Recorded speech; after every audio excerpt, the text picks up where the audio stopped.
સ્વાગત છે મારા કિચનમાં. આજે આપણે બનાવીશું શિયાળાની ઠંડીમાં ગરમા ગરમ પીવાની મજા પડે એવું નવું ગાજર, બીટ અને ટમેટાનું સૂપ. બહુ ટેસ્ટી એવું, હેલ્ધી, ગુણકારી એવું છે અને બનાવવામાં તો ખૂબ જ સરળ એવું. તમે રોજ બનાવીને પી શકો એવી રીતે આપણે બનાવીશું. જો તમને મારી રેસિપીઓ ગમતી હોય અને હજુ સુધી ચેનલને સબસ્ક્રાઈબ ન કર્યું હોય તો સબસ્ક્રાઈબ કરજો અને બાજુમાં આપેલી ઘંટી દબાવજો એટલે નવી નવી રેસિપીના નોટિફિકેશન આવે. તો ચાલો બનાવીએ. એના માટે મેં અહીંયા એક નાનું બીટરૂટ, 2 નાના ગાજર છે.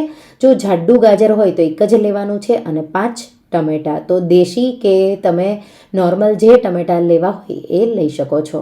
હવે આપણે ગાજરના આ રીતે ઉપર નીચેનો ભાગ કાઢી લઈશું. બીટરૂટનો ઉપર નીચેનો ભાગ કાઢી છાલ ઉતારી અને એના આપણે આવા નાના નાના ટુકડા કરી લઈશું.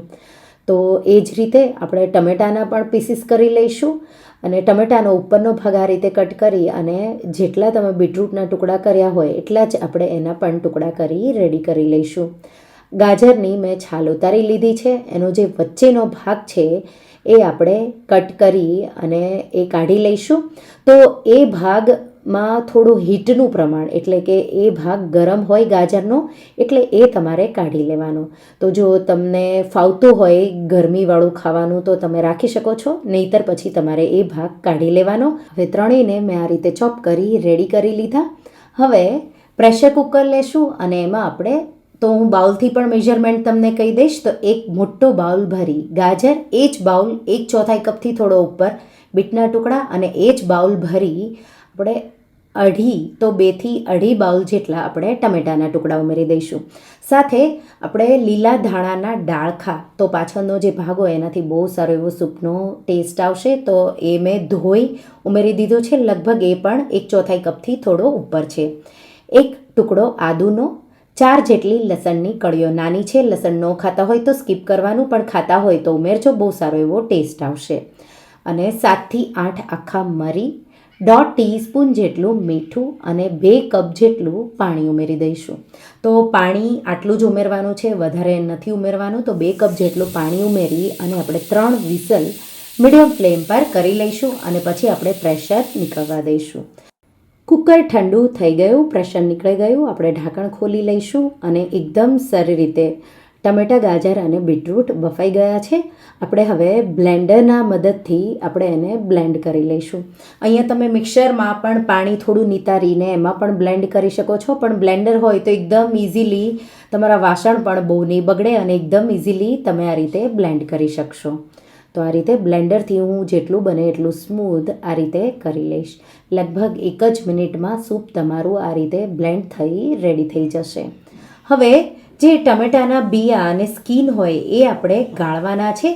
તો આ રીતે ચારણી મૂકી અને તમારે આ રીતે ચમચાના મદદથી આ રીતે તમારે ગાળી લેવાનું છે. બહુ વધારે એનો પલ્પ નહીં નીકળે, બહુ થોડા અમથા બિયા, લગભગ 1 થી 2 ટેબલસ્પૂન જેટલું જ બિયા અને જે છાલ હોય ટમેટાની એ નીકળશે. બાકી બધું જ એકદમ સારી રીતે તમારે ઘસી અને આ રીતે ગાળી લેવાનું. તો તમે જોઈ શકો છો આ રીતે બીજું પણ હું બચ્યું છે એ ગાળી લઈશ.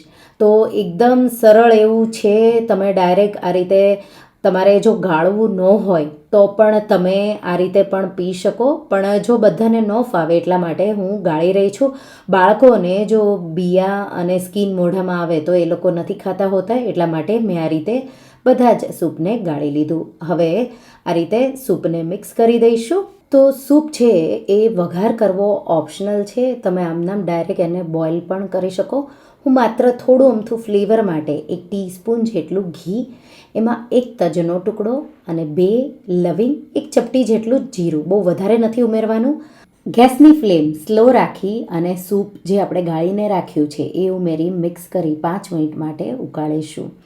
હવે સાથે સાથે તો ટમેટાં હોય એટલે ખટાશ હોય, તો એ બેલેન્સ કરવા માટે 2 ટીસ્પૂનથી 2 ટેબલસ્પૂન જેટલો ગોળ. તો બધા સૂપમાં મોસ્ટલી ખાંડ વાપરતા હોય છે, પણ આપણે અહીંયા ગોળ તો ગુણકારી એવું અને સાથે ખાટું મીઠું બહુ ટેસ્ટી એવું આ સૂપ બનશે. મિક્સ કરી અને 3 થી 4 મિનિટ જેવું હું એને થવા દઈશ. તો આ રીતે સૂપને ઉકળતા હવે લગભગ 3થી 4 મિનિટ જેવું થઈ ગયું અને એકદમ પરફેક્ટ એવો સૂપનો કલર. તો પહેલાં થોડો લાઇટ હશે, આ રીતે ધીમે ધીમે જેમ જેમ સૂપ ઉકળશે એમ એનો લાલ એવો કલર થતો જશે. હવે સૂપમાં તીખાશ માટે તો આપણે લીલું મરચું નથી વાપર્યું, એટલે 1 ટીસ્પૂન જેટલા અધકચરા વાટેલા મરી. તો બાળકો માટે બનાવવાના હોય એ રીતે તમે ડાયટ માટે જો આ સૂપ બનાવવાના હોય તો તમારે ગળપણ છે એ થોડું જ ઉમેરવાનું. જો તમને થોડું ગળપણ વગર પણ ચાલતું હોય તો ગોળ પણ તમારે નથી ઉમેરવાનો અને ઘીનો વઘાર પણ તો તમારે નહીં કરવાનો.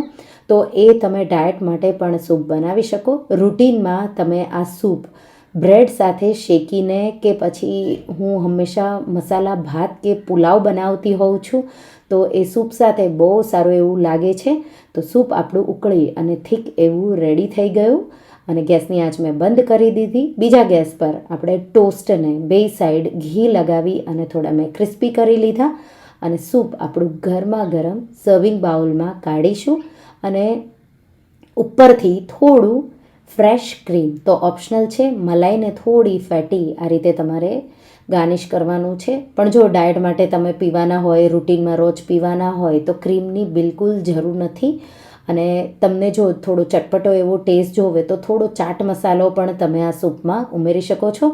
ઉપર તમે લીલા ધાણાથી ગાર્નિશ કરો અને બ્રેડ જે મેં શેકી છે એના આ રીતે મેં ચોરસ ટુકડા કરી લીધા છે. ગરમા ગરમ ગાજર, ટમેટાં અને બીટના સૂપને સર્વ કરો.